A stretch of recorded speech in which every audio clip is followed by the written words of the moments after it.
A CPAD convida a todos para a 23ª Conferência de Escola Dominical em João Pessoa, Paraíba. Plenárias, seminários e workshops de 17 a 20 de setembro na Assembleia de Deus. Avenida Coelho, Lisboa, 553, Jaguaribe. Com a presença de Cláudio Honor de Andrade, Alexandre Coelho, Elianai Cabral, César Moisés e tantos outros. Inscrições e informações no site editoracpad.com.br/eventos. 23ª Conferência de Escola Dominical em João Pessoa. Uma realização CPAD.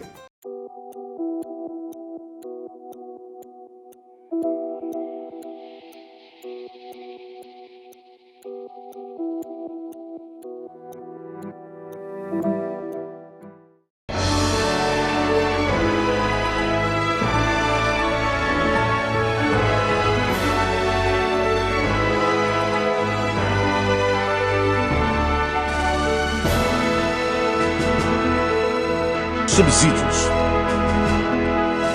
Lições bíblicas. Adultos. Lição 2. O Evangelho da Graça. Vamos comentar a lição de número 2, que tem como título O Evangelho da Graça de Deus.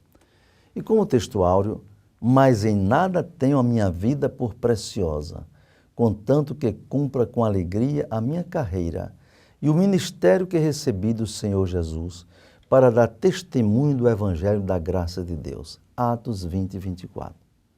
O apóstolo Paulo era um pastor cuidadoso em extremo com o rebanho do Senhor sob seus cuidados. Quando escreveu a primeira epístola a Timóteo, este se encontrava em Éfeso cumprindo a orientação de Paulo, a fim de ministrar as devidas orientações àquela igreja ante as ameaças de falsos mestres que se infiltraram no seio dos irmãos e já estavam semeando seus ensinamentos perniciosos. O jovem obreiro não era o pastor da igreja de Éfeso, mas recebera a grande e grave incumbência de não só advertir a igreja, mas de confrontar os que se tornaram instrumentos a serviço da semeadura das heresias. O problema era tão grave que Paulo fugiu ao seu estilo peculiar de redigir suas cartas. Normalmente, não é? Ele começava algumas de suas cartas, suas epístolas, com ações de graças, como em Romanos 1:8, 1 Coríntios 1:4. A leitura geral da epístola não dá informações claras sobre quais heresias estariam sendo difundidas no meio da igreja. Paulo vai direto ao assunto, abordando o problema dos ensinos falsos que estavam sendo repassados pelos falsos mestres, os quais aproveitavam-se das dificuldades próprias da época em que as comunicações eram escassas e demoradas para contaminar a mente dos crentes, especialmente dos novos decididos, com seus ensinos perniciosos. Diz a Bíblia: como te roguei, quando parti para a Macedônia, que ficasses em Éfeso, para advertires a alguns que não ensinem outra doutrina, nem se deem a fábulas ou genealogias intermináveis, que mais produzem questões do que edificação de Deus, que consiste na fé, assim o faço agora. 1 Timóteo 1:3-4. Que seria essa outra doutrina? E essas fábulas, essas genealogias intermináveis? O texto não esclarece. Estudiosos da Bíblia entendem que poderiam ser os ensinos gnósticos ou dos judaizantes. O que aconteceu com a igreja em Éfeso ocorreu em muitos lugares onde a igreja do Senhor Jesus se implantou. No Brasil, por exemplo, os primórdios da evangelização foi marcado por perseguições de várias naturezas. A Assembleia de Deus no Brasil, que começou com o nome de Missão de Fé Apostólica, no Belém do Pará, foi alvo da perseguição terrível por parte do catolicismo romano e também por parte de crentes de outras denominações históricas que consideravam o movimento pentecostal coisa do diabo, de espiritismo e até de feitiçaria. Era perseguição externa. Em Éfeso, ao que tudo indica, além da perseguição externa, havia também a perseguição interna dos falsos mestres de dentro da própria igreja. Em sua despedida dos anciãos de Éfeso, Paulo expressou seus sentimentos de preocupação com o rebanho de Deus e disse: porque eu sei isto, que depois da minha partida entrarão no meio de vós lobos cruéis, que não perdoarão o rebanho, e que dentre vós mesmos se levantarão homens que falarão coisas perversas, para atrair os discípulos após si. Atos 20, 29 e 30. Sem dúvida, foi uma palavra profética.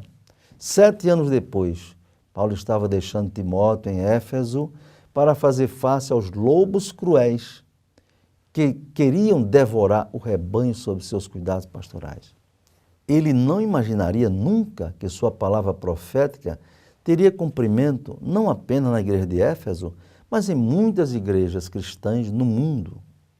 A história da Assembleia de Deus no Brasil tem inúmeros exemplos de divisões, cisões e conflitos causados por homens que nasceram no seio das igrejas, mas não se conformaram em serem submissos à liderança estabelecida por Deus. E provocaram movimentos divisionistas, como diz a Bíblia, para atrair discípulos após si. Atualmente no mundo, os cristãos são os mais perseguidos por motivo de sua fé. Estatísticas de agências missionárias dão conta de que, a cada 11 minutos, um cristão é morto pela perseguição religiosa, principalmente nos países islâmicos radicais.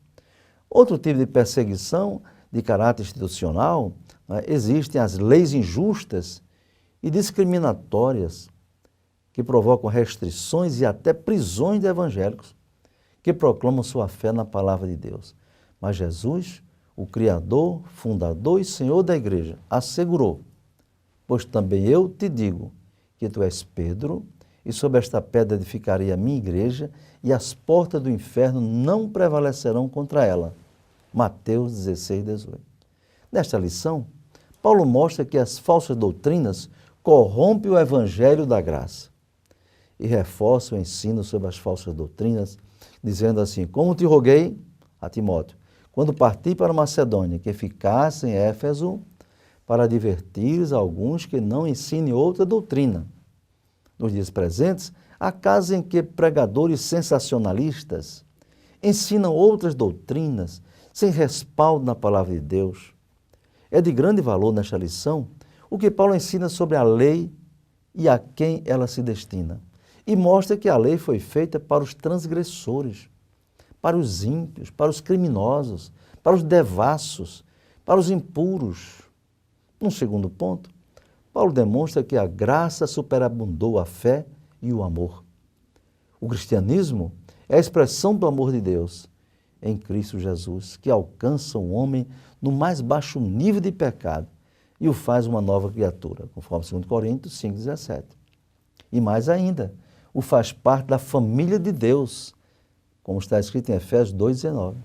Paulo reconhece que a graça de nosso Senhor superabundou com a fé e o amor que há em Cristo Jesus. Humildade na grandeza espiritual é um outro ponto que ele aborda. Ele diz em sua carta: esta é uma palavra fiel e digna de toda aceitação, que Cristo Jesus veio ao mundo para salvar os pecadores, dos quais eu sou o principal. 1 Timóteo 1,5. Não era falsa modéstia. Ele tinha convicção de que fora salvo, mas ainda se considerava o principal dos pecadores. Finalmente, Paulo exorta a combater o bom combate da fé. Dizemos que o cristianismo não nasceu em berço esplêndido, de condições favoráveis à sua expansão pelo mundo.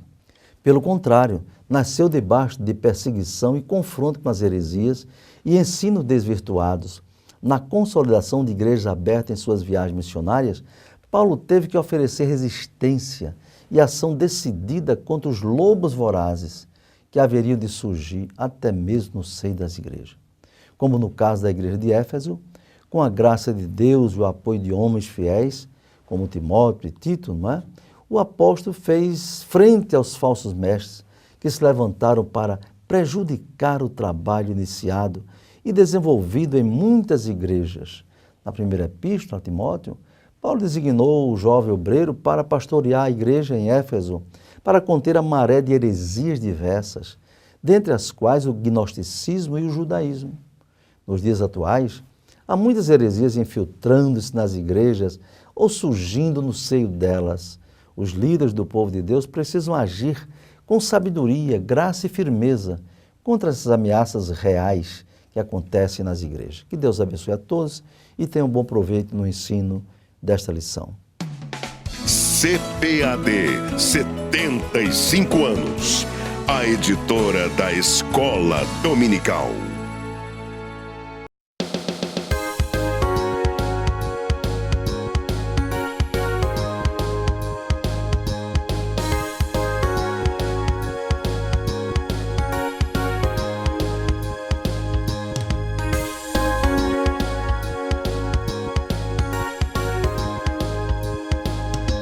Uma história bem